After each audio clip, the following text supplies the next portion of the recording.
You felt it. You just never had a name for it. That moment you walked into a room and, before anyone spoke, your body already knew something was wrong. That afternoon you thought of someone you hadn't seen in years, and an hour later, your phone lit up with their name. That stranger who sat beside you on a bench, and without a single word, drained you so completely you needed 2 days to recover. You called it intuition. You called it a bad day. You called it your imagination playing tricks. But somewhere, quietly, you always knew it was more than that. Energy manipulation is real. Not the kind sold in books with golden covers, the real kind. The one ancient people understood, the one physicists keep circling around, the one your grandmother knew without ever using the word. And tonight, I'm going to hand you the technique, before it becomes another trend, before everyone learns it and forgets what it actually means. Sit with me for the next hour, because what you've been feeling your whole life is about to make sense. Let's start where almost no one starts. Not with mysticism, not with crystals, not with someone telling you to raise your vibration like it's a phone setting. Let's start with something uncomfortable. You are not solid. I know. You look in the mirror and you see a body. You touch your arm and it feels firm. You sit on a chair and it holds you. But if you took the most powerful microscope ever built and zoomed into your hand, deeper and deeper, past the skin, past the cells, past the molecules, past the atoms, you would find something that breaks every assumption you've ever had about yourself. Empty space. And inside that empty space, vibration. You are, quite literally, a field of energy organized into a temporary shape. Physicists have known this for a century. They just don't say it out loud at dinner parties because it sounds insane. But it's not insane. It's the most documented fact in modern science. Everything you call you is energy pretending to be matter long enough for you to live a life. Now here's where it gets interesting. If you are energy, and the person sitting next to you is energy, and the walls of your house are energy, and the thoughts in your head are energy, then every interaction you've ever had wasn't between two solid people. It was an exchange, a conversation happening underneath the words, a current flowing between fields. This is why some people exhaust you in 5 minutes, and others restore you in 5 seconds. It has nothing to do with what they say. It has everything to do with what they emit. You felt this. The boss who walks in and the temperature of the room shifts. The friend whose voice on the phone calms your nervous system before they've even told you anything. The ex whose name still makes your stomach contract 3 years later. You weren't imagining any of it. You were registering frequency. You were reading energy. You were doing what your body was designed to do. The problem is, no one taught you how to do it consciously. So you spent your life being a receiver, picking up every frequency around you, absorbing the anxiety of strangers in checkout lines, carrying home the tension of a meeting that ended hours ago, lying awake at night replaying a conversation, not because the words mattered, but because the energy of it embedded itself in your body and your body didn't know how to release it. You became permeable, open, a sponge with no filter. And then you wondered why you felt tired all the time, why nothing seemed to fill you up, why you needed days alone to feel like yourself again. It's not weakness, it's not introversion, it's not depression. It's that you've been operating an extraordinary instrument without ever reading the manual. And here's the part that changes everything. The same field that makes you a receiver also makes you a transmitter. You're not just picking up energy, you're broadcasting it. Every second, every thought, every emotion, every silent resentment you've buried for 10 years is still leaving your body as a signal. Every quiet hope you've never spoken out loud is still being sent into the room. People feel you before they hear you. They decide whether to trust you in the first 3 seconds before your mouth even opens. And what they're reading isn't your face, it's your frequency. This is what the ancients called presence. This is what neuroscience now calls heart coherence and limbic resonance. This is what quantum physicists tentatively gesture at when they talk about the observer effect. the strange way that simply paying attention to a particle changes how it behaves. You are not just walking through the world, you are negotiating with it, constantly, silently, whether you know it or not.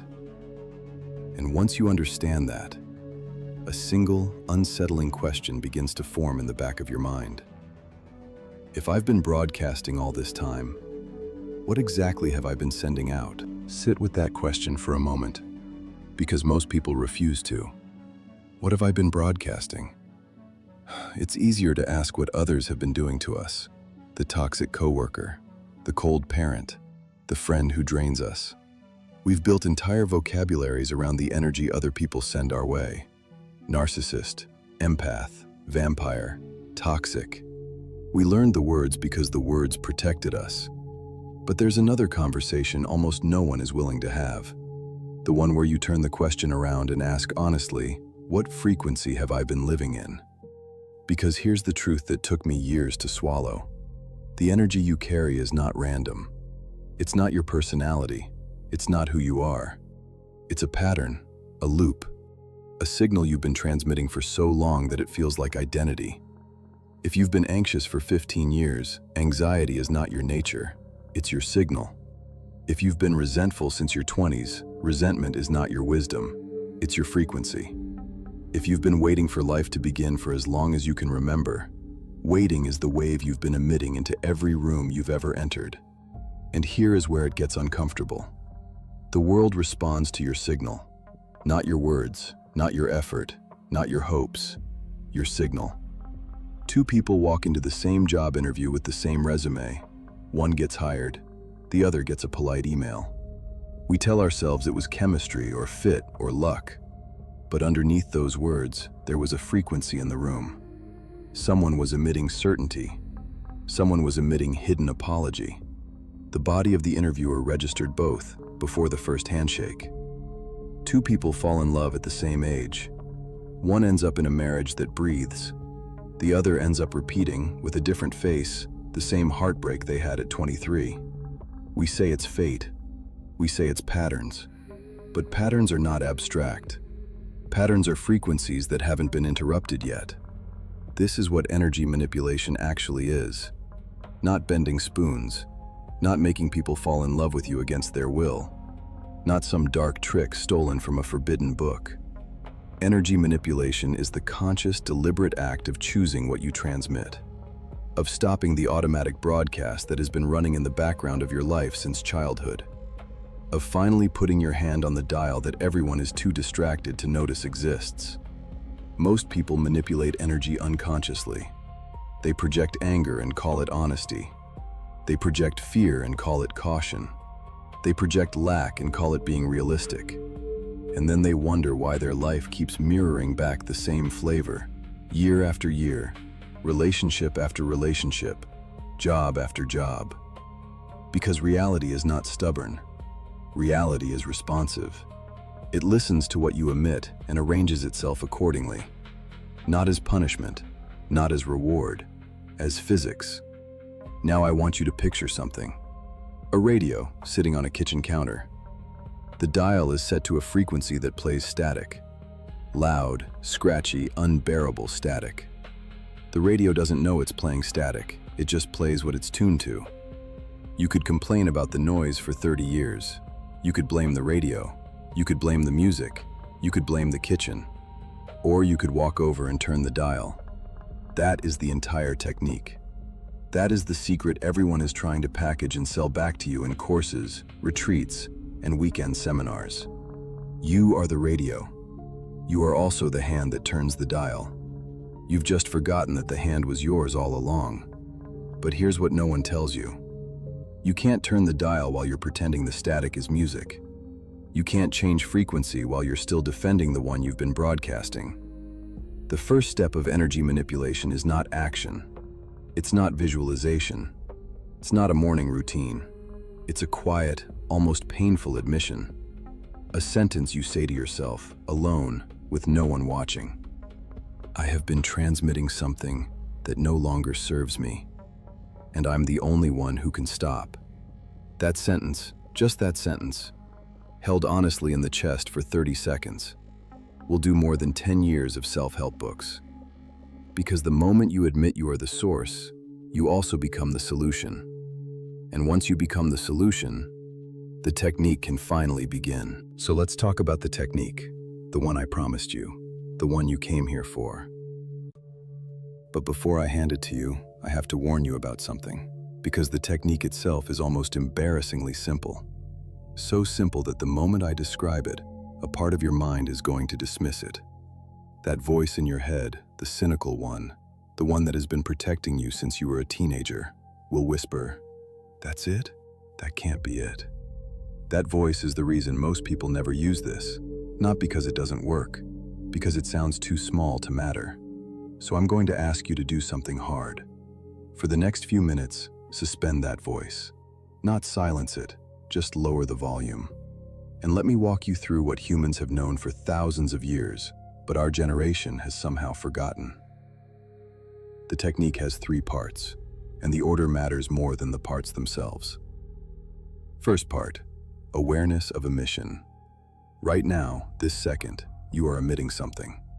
You may not know what it is, but your body knows. Stop for a moment and ask yourself, what am I sending into this room? Not what am I thinking, what am I sending? There's a difference. Thoughts are surface, emission is deeper. Emission is the temperature underneath the thought, the color underneath the words. Most people go an entire lifetime without ever asking this question once. They live inside their emission like a fish lives inside water, never noticing the medium they're swimming in. The first act of energy manipulation is simply this: to notice, to feel the frequency of your own field, to say, "Oh, so this is what I've been broadcasting today." Second part, interruption of the loop. The reason your energy feels stuck is because it's running on a loop you built a long time ago. The loop is automatic. It plays whether you want it to or not. Someone cuts you off in traffic and the loop fires. Anger, resentment, a grumbling in the chest. You didn't choose it. It chose you. The loop is older than the moment. Interrupting the loop is not about suppressing it. It's not about pretending you're peaceful when you're furious. That's a different kind of damage. Interrupting the loop is about creating a gap, a breath, a pause where the automatic frequency cannot complete its cycle. The ancient practice for this was breath. Slow, deliberate, 4 seconds in, 6 seconds out. Not because of mysticism, because the vagus nerve, that long bundle of fibers connecting your brain to your organs, literally cannot maintain a high-frequency stress signal when you exhale longer than you inhale. Your nervous system shifts. Your emission shifts with it. You have just turned the dial, biologically, on a body that thought it had no dial. Third part, deliberate transmission. This is where most people get it wrong. They think energy manipulation is about wanting something hard enough, about forcing the universe to bend, about visualizing a car or a house or a partner until reality coughs it up. It's not. Deliberate transmission is not about asking. It's about becoming. It's the quiet decision to embody the frequency you want to live in, regardless of whether anything around you has changed yet. Calm before the situation is calm. Worthy before the proof arrives. Grateful before the gift. Loved before the love. Sounds backward, but this is exactly what every spiritual tradition and every honest study of the placebo effect has been pointing at for centuries. The state precedes the result. The frequency precedes the form. The signal goes out first. The world rearranges itself afterward. I know how this sounds. I know there's a part of you doing the math, calculating whether this is too good to be true, whether this is one more thing that will disappoint you. I understand that resistance. I lived in it for years. But ask yourself something honest. The way you've been doing it until now, the strategy of waiting for life to give you a reason to feel good before you allow yourself to feel good, how has that worked? Be truthful. How many years has that waiting cost you? The technique flips the order. You feel it first. You transmit it first. And then, slowly, often quietly, the outside begins to catch up. This isn't theory. This is what every high-functioning, magnetic, deeply alive person you've ever met has been doing, whether they could articulate it or not. They didn't wait for the room to feel good before they walked in feeling good. They walked in already broadcasting, and the room reorganized around them. You can do the same, starting tonight, with the body you already have, in the life you're already living. But there's one more layer, one that almost no one talks about. And it's the one that separates people who quietly transform their entire reality with it. That layer is what we're going to open next. The layer no one talks about is this. You cannot transmit a frequency you have not made peace with the absence of. Read that again, slowly. If you are trying to broadcast abundance while a part of you is terrified of being poor, the terror is louder than the broadcast. If you are trying to emit love while a part of you is bracing for abandonment, the bracing is louder than the emission. If you are trying to feel worthy while a part of you still believes the old voice that said you weren't, the old voice wins, every time. This is why visualization fails for most people, why affirmations bounce off the ceiling, why people repeat, "I am abundant," for 6 months and end up more anxious than they were when they started. Not because the technique is wrong, because underneath the words, the real signal is, "Please, please, let this finally work because I'm exhausted and afraid." And the universe, being the responsive field that it is, transmits back exactly what you're actually sending. Not what you're saying, what you're emitting, which in that moment was fear dressed up as faith. Real energy manipulation requires something almost no one is willing to do. It requires you to stop bargaining, to stop trying to use the technique as a vending machine, to stand in the middle of your life with all of its imperfections and find the frequency you want to live in without needing the outside to confirm it first. This is the hardest part. I won't lie to you. It took me years of catching myself trying to manipulate energy to get something and realizing that the wanting was the very thing blocking the signal. The grasping was the static. The desperation was the noise. The moment I let go, not gave up, let go, the dial moved on its own. There's a Japanese phrase I love, mushin, no mind. Not blank, not empty, just unclenched. Like a hand that has finally stopped trying to hold water by squeezing it. That is the frequency the world responds to. Now I want you to do something with me, right where you are, right now. If you're feeling any of this in your chest, if any of these words have touched something honest in you, I want you to write a sentence in the comments. Just 5 words, no more. A simple, affirmative sentence that locks this frequency into your body before you scroll away from this video. I'll give you the sentence. Type it now, exactly like this. I am the frequency I seek. 5 words, that's all. Don't think about it. Don't perform it, just put it there. Because something happens when you write a sentence like that, publicly, in front of your own eyes. Your nervous system registers it. Your body files it. The dial moves a 1/4 inch. And tomorrow, without knowing why, you'll feel slightly different. Slightly more here. Slightly more yours. Do it before you forget. I'll wait. Now let's keep going, because what comes next is the part that will probably surprise you the most. You've been broadcasting your entire life. You learned, just now, that you have a dial. You learned the 3 steps of the technique: awareness, interruption, deliberate transmission. You learned that the secret beneath the technique is letting go of the desperate grip on the outcome. But there's a question you haven't asked yet, and I think it's the only question that really matters. If energy manipulation is real and the world responds to what you emit, then why has no one, not your parents, not your teachers, not your friends, not anyone in your entire life, ever sat you down and explained this to you? Pause on that. The answer is uncomfortable.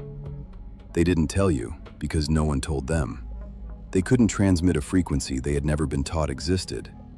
They couldn't hand you a dial they didn't know they had. They lived their entire lives broadcasting the same static they inherited from their own parents, and they passed it to you, not out of cruelty, but out of inheritance. You are, right now, The first person in your bloodline who is even hearing this. Sit with that for a moment. The first one. The break in the chain. What you do with this information from this moment forward is not just for you. It rearranges what you transmit to your children, your partner, your friends, the strangers in your day. You become the field they enter. You become the temperature of the room. This is bigger than a technique. This is bigger than a video. And there's still something I need to tell you. Something that's going to make all of this click into a single, clear picture. There's a story I think about often. I won't dress it up. I'll tell it the way it happened. A man in his late 50s walked into a small park in the middle of the afternoon. He had just lost something. I won't say what. It doesn't matter for the story. He sat on a bench, his hands shaking slightly, and he was preparing to feel sorry for himself for the rest of the day, maybe the rest of the year. Across the path, an old woman was feeding pigeons. She wasn't doing anything special. She wasn't speaking. She wasn't smiling. She was just sitting there, throwing breadcrumbs, watching the birds with a calmness that didn't belong to that afternoon. He couldn't take his eyes off her. He didn't know why. After a few minutes, without planning to, he stood up and walked over. He sat on her bench. He didn't ask permission. She didn't react. They sat in silence for almost 20 minutes. When he finally got up to leave, he realized something strange. The shaking in his hands was gone. The tightness in his chest had loosened. He hadn't told her a single thing about his life. She hadn't given him advice. She hadn't done anything, except emit.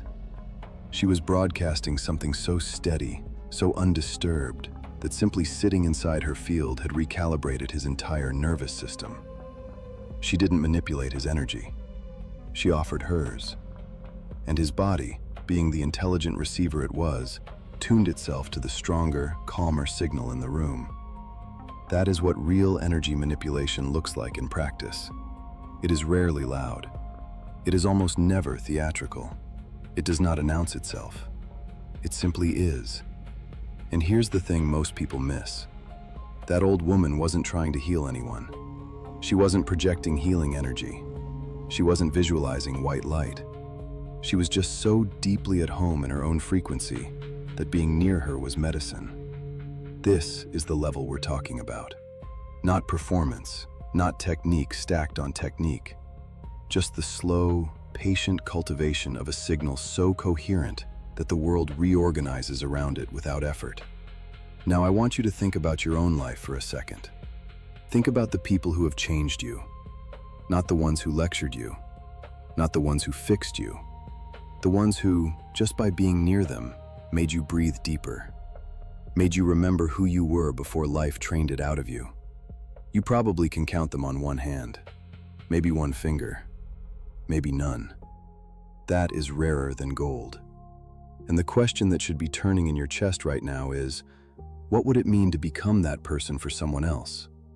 Not to fix anyone, not to save anyone, just to be the bench someone accidentally sits on and walks away changed without knowing why. This is the highest application of the technique, and it requires almost nothing from you, except the patient work of cleaning your own signal. Here's where neuroscience meets what mystics have been saying for millennia. Your brain has things called mirror neurons. When you sit with someone, your neurons literally begin to fire in patterns similar to theirs. Your heart rates synchronize. Your breathing patterns merge. There are studies, real ones, that have measured this. Two people in the same room, after a few minutes, become biologically entangled, whether they speak or not. This is not poetry. This is biology. It's been documented. It just sounds like poetry because we don't have a less mystical word for it yet. What it means, practically, is that your field is contagious. Every room you walk into, you are giving people something. Not metaphorically, biologically. Their nervous systems are adjusting to yours, the same way an out-of-tune piano string will begin to vibrate when another string near it is played in resonance. You are tuning the people around you, every day, whether you want to or not. So the real question is no longer, is energy manipulation real? That question is settled. The new question is, What are you doing with the influence you've been carrying without permission your entire life? Because if you are walking through your days emitting anxiety, you are not just suffering it, you are spreading it. If you are emitting bitterness, your partner is breathing it. Your children are absorbing it. Your coworkers are leaving rooms with you in their nervous system and going home heavier without knowing why. I'm not saying this to make you feel guilty. Guilt is just another low frequency. I'm saying it because once you understand what you're carrying, you also understand that you have something most people never realize they have. Power. Real, quiet, unannounced power. And the next layer of this is where it gets even more interesting. Because what you transmit doesn't just affect the people in front of you. There's something else it's been doing. Something you've never been told about. What you transmit doesn't just affect the people in front of you. It affects something much closer. Something that has been quietly listening to every signal you've ever sent. Your own body. Your cells are not passive bystanders in this. They are participants. They are listening. They have been listening since the day you were born. Every thought you've held for more than a few seconds. Every emotion you've rehearsed. Every story you've told yourself about who you are has been registered, biochemically, in the tissue of your body. Modern neuroscience has a name for this. It's called neuroplasticity, the idea that the brain physically rewires itself based on what you repeatedly experience. But it goes deeper than the brain. There's an entire field now studying how chronic emotional states change gene expression, how long-held resentment shifts inflammation markers, how sustained calm rewrites cardiovascular patterns. In other words, the frequency you live in is, very slowly, becoming the body you live in. The face you have at 50 is, in part, the emotional signal you transmitted in your 20s and 30s. The chronic pain that won't go away is often a frequency that's been broadcasting in your nervous system for decades. This is not a moral statement. This is not, you caused your illness. That's a cruel oversimplification. But the body keeps the score, as the researcher Bessel van der Kolk famously put it. And that score is written in the language of frequency. This is why energy manipulation isn't a hobby. It's not optional. It's not something to dabble in on weekends. It is the most direct, intimate act of self-care you have access to. More than diet, more than exercise, more than supplements. Because all of those are downstream. The signal is upstream. And I want to say something here, directly to you. Whoever you are listening to this, somewhere in the world, probably tired, probably carrying something you haven't put down in years, I see you. I know that life has not been gentle with you in the ways it should have been. I know there are seasons you survived that no one ever thanked you for surviving. I know that part of the reason this video found you tonight is because something in you is exhausted from carrying frequencies that were never yours to carry in the first place. Your mother's anxiety, your father's silence, the disappointments of people who needed you to be smaller so they could feel safer. You don't have to keep transmitting that. You really don't. And you're not too late. You're not too old. You're not too damaged. You're just a radio that's been playing the same station for so long that you forgot it could play anything else. Now, back to the work. Because this isn't a video about feelings. This is a video about doing. Here's what I want you to try, starting tomorrow. One single experiment. 7 days. That's all I'm asking. Every morning, before you reach for your phone, before you check the news, before you let the world hand you its frequency, sit for 2 minutes. Just 2. Close your eyes and ask yourself one question. What signal do I want to transmit today? Not what do I want to accomplish? Not what do I have to do? What do I want to emit? Calm, steadiness, warmth, presence. Whatever word your chest gives you in that moment. Pick one. Hold it. Breathe it in, 4 seconds. Breathe it out, 6 seconds. 5 times. That's it. 10 breaths, 2 minutes. You will notice by day 3 something almost imperceptible. The people around you will start responding to you slightly differently. The cashier will hold your eye a second longer. A friend will text you out of nowhere. A small situation that would normally annoy you will pass through you without sticking. You won't know what changed. Nothing changed, except your transmission. This is the technique. This is what I promised you at the beginning. There's no incense, no chanting, no expensive course. Just the radical act of placing your hand on a dial that was always yours and choosing, deliberately, what you will broadcast into the field of your one and only life. But there's a final piece, and I'm going to give it to you in the next block. Because if you do everything I've just described, but skip this last piece, you'll spiral back into the static within a month. And I don't want that for you.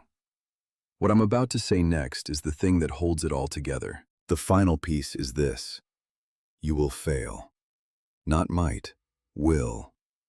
There will be a Tuesday afternoon, 3 weeks from now, when someone says something that lands wrong, and the old frequency will rise up in you so fast you won't even see it coming. The static will come back. The loop will fire. The dial will spin on its own, back to the station you've been playing for 30 years.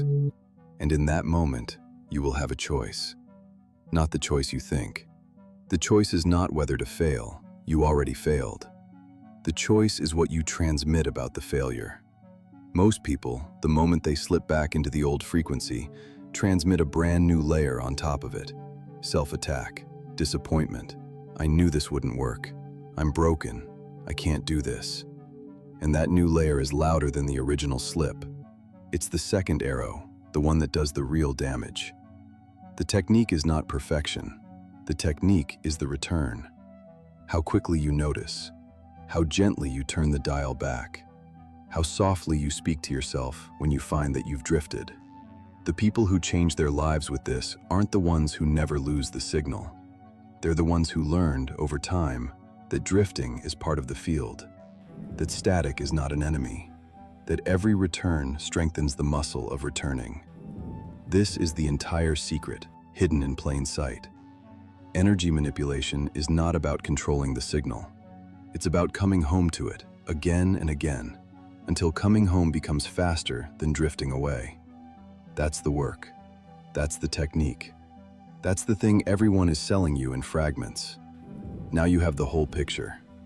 If something in this video has opened a door for you, if you feel that pull to go deeper, to understand how quantum awareness, consciousness, and the field of energy actually weave together into something you can live by, I've written a book about exactly this. It's called Awaken Your Quantum Shift. The link is in the first pinned comment of this video. I won't say anything else about it. You'll know if it's for you. And if it's not your moment, that's also exactly right. But before you go, sit with this for one more second. You arrived at this video tonight carrying something. I don't know what. Maybe a long week. Maybe a longer year.